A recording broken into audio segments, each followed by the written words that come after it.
Despite being an American icon since his comic book debut in 1939, Batman has had sort of a rocky motion picture history. He's had his ups. I'm Batman. He's had his downs. I freeze. I'm Batman. Batman's history on film modestly began with two extremely low-budget movie serials during the 1940s, where he was joined by his trusted sidekick Robin, the Boy Wonder. These movie serials aren't for everyone, and probably only the die-hard Batman fans would maybe get a kick out of them. The first serial, filmed during the height of World War II, showcased an evil Japanese villain named Dr. Daka, played by Caucasian actor J. Carrol Naish in makeup. The film's dialogue was heavily laced with anti-Japanese slurs, which provides today's viewers with a historically interesting, yet dated, and at times flagrant glimpse at the hostility we felt towards the Japanese people at the time. It's funny watching the first of these two serials with the young actor Douglas Croft, who plays Robin, is obviously replaced by a much older man during the film's stunts and fight scenes. I'm sure this is what led filmmakers to hire a noticeably older actor, Johnny Duncan, to play Robin in the second movie serial. The 1960s brought the debuts of both the colorfully campy smash hit Batman TV series and the Batman theatrical film, starring Adam West and Burt Ward. Its bright, comedic, and ridiculous style reflected and parodied the way Batman and Robin were being treated in the comic books during that era, but to a kid watching reruns of it during the late 80s, early 90s, it was badass. The TV series ran for 3 seasons from 66 to 68 on ABC, but unfortunately has yet to be released on DVD due to copyright issues. The movie, however, released after the show's first season run during the summer of 1966, is available on both DVD and Blu-ray. Some days you just can't get rid of a bomb. Starting in the 1970s and continuing on into the 80s, Batman comic books were beginning to take on a much darker and more realistic persona, leading to Batman receiving a stylishly gothic cinematic makeover by the end of the decade.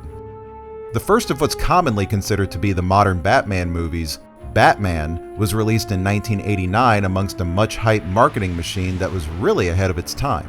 Back then, movies weren't typically teased almost a year before their release dates, but the huge success of Batman's marketing campaign influenced how summer blockbusters are still being advertised to this day.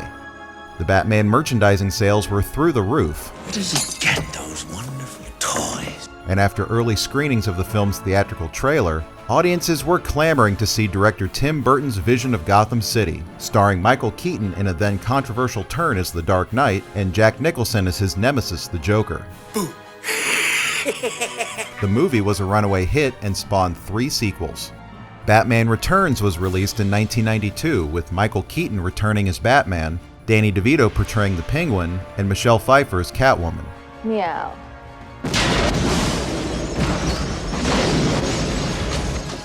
Batman Returns brought the Caped Crusader into an even darker and stranger world than the already grim original film. This didn't sit well with parents whose young kids were seeing the movie and playing with the toys. So director Joel Schumacher was hired on to direct a much brighter, more kid-friendly version of the Batman universe in 1995's Batman Forever, starring Val Kilmer replacing Keaton, Jim Carrey as the Riddler, Tommy Lee Jones as Two-Face, and Chris O'Donnell bringing Robin into this series for the first time. Figured you could use a hand. Proving to be another box office smash, the lighter direction the series took eventually led to the much reviled Batman and Robin in 1997 with Joel Schumacher once again directing. This 90-minute toy commercial starred George Clooney as Batman, Chris O'Donnell returning as Robin, Arnold Schwarzenegger as Mr. Freeze, Uma Thurman as Poison Ivy, and Alicia Silverstone committing career suicide as Batgirl. The lackluster quality of the film, mixed with some unfavorable early internet reviews, reflected in the poor box office returns. The film was such a disaster that Warner Brothers was clueless about whether or not one of its most profitable movie franchises in history could even continue. This is why Superman works alone. A 5th film was tossed around but was soon abandoned.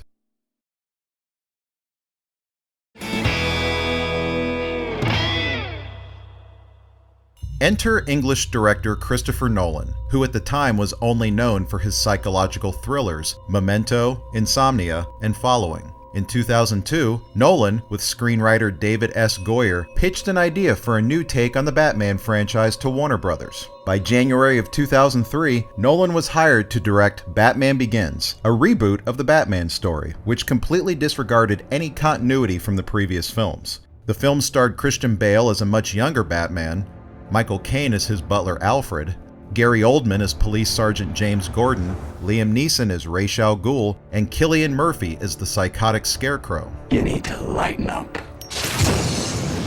The movie told in great detail how and why billionaire Bruce Wayne decides to become Batman. As a man, I'm flesh and blood. I can be ignored, I can be destroyed, but as a symbol, I can be everlasting. All the while incorporating two major villains that were never used in any of the previous films. Released in June of 2005, the movie was critically and publicly very well received. Last year, Spider-Man 2 got Spider-Man right, and this year, Batman Begins is the Batman movie I've been waiting for and hoping for. It's one of the year's best films. It absolutely is, and I love the first film that Tim Burton directed, Yeah. but I still say this is the best Batman movie ever by far. The worldwide box office returns were strong, but not earth-shattering, mainly due to the movie going public retaining an 8-year-long bitter aftertaste from Batman and Robin. Sorry to disappoint. However, as more people watched the film on DVD, excitement started to grow for a sequel that the ending of the film clearly promises. I'll look into it. In the summer of 2006, it was revealed that the sequel to Batman Begins would be titled The Dark Knight, and to much public surprise, it was also announced that Australian actor Heath Ledger had been cast as the Joker. What followed was 2 years of much anticipation and clever internet-based viral marketing surrounding the characters of the Joker and Harvey Dent, Gotham City's newly elected district attorney who would later become Two-Face, played by Aaron Eckhart. In December of 2007, the first full trailer for The Dark Knight was released, showcasing Ledger's Joker character in action. Evening, Commissioner. Which caused a worldwide stir and basically extinguished any remaining doubt about Heath Ledger being the right choice for the part. Early Oscar buzz was already surrounding Ledger as a result of the praise he was receiving from Gary Oldman and Michael Caine during interviews. Then in January of 2008, roughly 6 months before the film's release date, it was announced that Heath Ledger was found dead in his New York apartment due to an accidental prescription drug overdose, causing a dark cloud to start forming over the production of the movie. Fortunately, filming had wrapped months earlier and the movie was now in the post-production phase, but still the story rocked the media, and Christopher Nolan and the rest of the cast and crew made it no secret that they were all horribly shaken by the news. The viral marketing campaign for the film continued, only now it was geared more towards the Harvey Dent character and his fictional election campaign to become Gotham's new district attorney. By spring, TV advertising and movie trailers were in full force. The public grief of Ledger's death was starting to slowly turn into huge anticipation as the film grew closer and closer to being released. Then in July of 2008, the film was released to almost unanimous critical praise. It was considered by some to not only be one of the greatest comic book films of all time, but one of the greatest films of all time. It was put at the same level as The Godfather in terms of being a full-fledged cinematic crime drama, and as expected, Heath Ledger was easily the standout, disappearing under the ghoulish makeup and haunting delivery. I'm a man of my word. This led to him winning the Best Supporting Actor Oscar at the 2009 Academy Awards a little over 1 year after his death. Theatrically, the movie grossed over $1 billion worldwide.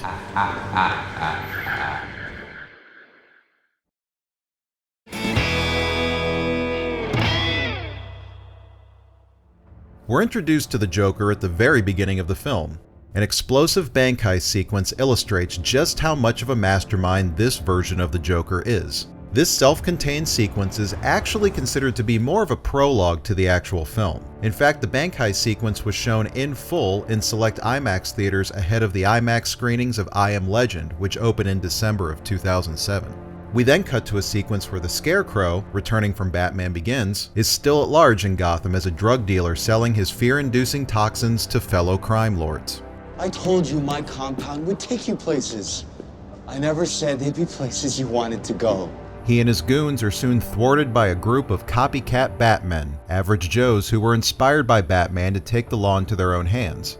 The real Batman soon makes a grand entrance and puts an end to the conflict. As the film progresses, we see Batman, along with now Police Lieutenant James Gordon and newly elected DA Harvey Dent, almost completely cleaning out the organized crime rings in Gotham City. Meanwhile, a terrifying psychopath who wears clown makeup is also making his way up the crime ladder. The Joker begins using threats and making deals to eventually off any competition that may get in his way. You're crazy. I'm not.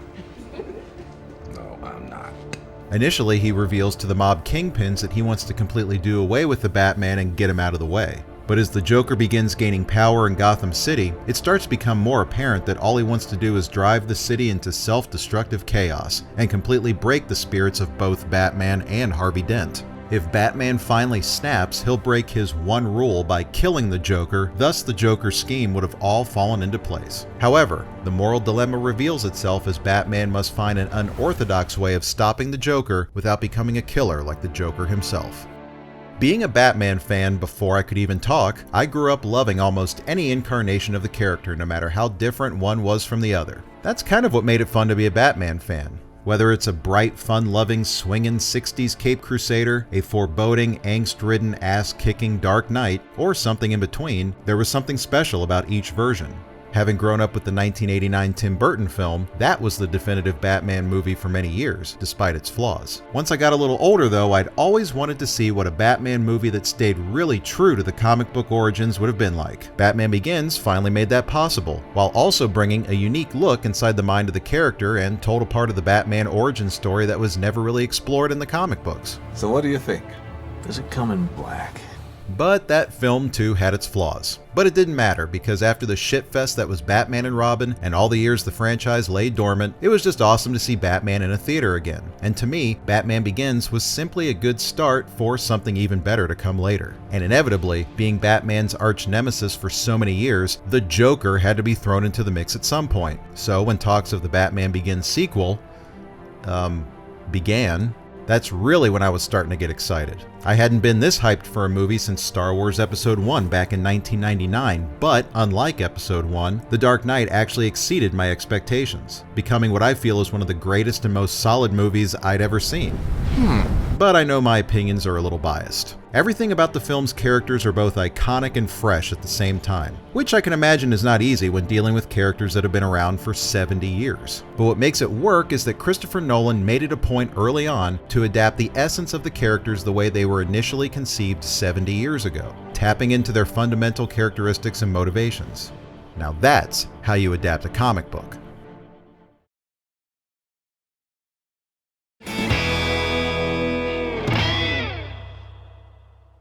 The DVD release also did not fail to impress. Unfortunately, the DVD doesn't include any audio commentary or deleted scenes, but Christopher Nolan has publicly stated that there are no deleted scenes or mysterious director's cut floating around out there somewhere. And considering the tightly knit plot in the finished edit, I buy that. There is, however, a deleted scene featured in one of the documentaries. It's a chilling scene of the Joker boarding the school bus as the hospital crumbles in the background. He calmly sits in one of the seats, proud of what he's done, and doesn't even bother looking out the window as the bus is pulling away. In the film, if you look closely, you can see the camera they filmed that scene with covered up as much as possible. I'm guessing they wanted to show off the spectacle of the collapsing hospital, rather than having the scene end inside the bus where you can hardly see what's going on outside. It would be fun to see some alternate takes of Heath Ledger though, considering the trailers and marketing featured a lot of alternate footage. It's simple. Kill the Batman. It's simple. We kill the Batman. Aside from that though, the DVD and Blu-ray are very well put together. This awesome DVD packaging was sold exclusively at Target. You open the outer cardboard box and inside you'll find a flat plastic Batman mask. It opens up to reveal the main movie disc and the second disc, which holds the special features and a digital copy of the film. Also in the box is a sleeve that holds a bonus Target exclusive disc called Batman Unmasked, a documentary not actually featured within the Dark Knight DVD bonus features. The bonus features on this DVD set include a feature called Gotham Uncovered: Creation of a Scene, where the filmmakers discuss various aspects of the production, including how composer Hans Zimmer conceived the musical themes for the Joker. I didn't want to write a summer blockbuster, happy, indulgent score. I wanted something that was truly provocative and people could truly hate. You can also choose to only watch the 6 major sequences from the movie that were filmed with the IMAX cameras. Also featured are 6 episodes from the fake TV news show Gotham Tonight, hosted by Anthony Michael Hall. Yes, that Anthony Michael Hall, playing reporter Mike Engel. These news segments were featured as a part of the film's online viral marketing campaign. A gallery of stills and trailers is also included. Here's the Blu-ray. What's really cool about this cover art is that when you take off the dust jacket, the back of the case mirrors the back of the jacket, only it's been vandalized by the Joker. On the Blu-ray, you get all of the previously named special features in addition to the Batman Unmasked documentary, an extra documentary called Batman Tech, and a more in-depth gallery filled with more stills, artwork, trailers, and some TV spots. Another advantage of the Blu-ray is that with the Gotham Uncovered segments, you can actually choose to watch the movie and automatically jump to one of these featurettes at certain times throughout the movie. If you want to turn on these segments as the movie is already in progress, you can access them with this cool pop-up menu.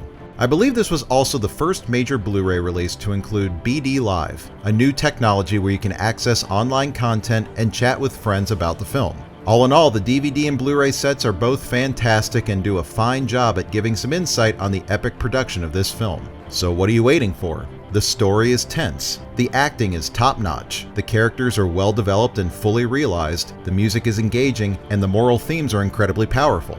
I rate this DVD as a must-own. I'm so thrilled. Well, that about wraps it up for this inaugural episode of The DVD Shelf. I hope this video both entertained and informed you a little on the Dark Knight DVD, how it's available, and a little background on Batman in general. And I also hope you'll check out some of my future reviews as well. So see you next time, but for now, this one's going back on The DVD Shelf. Tune in tomorrow, same bat time, same bat channel, at your own risk.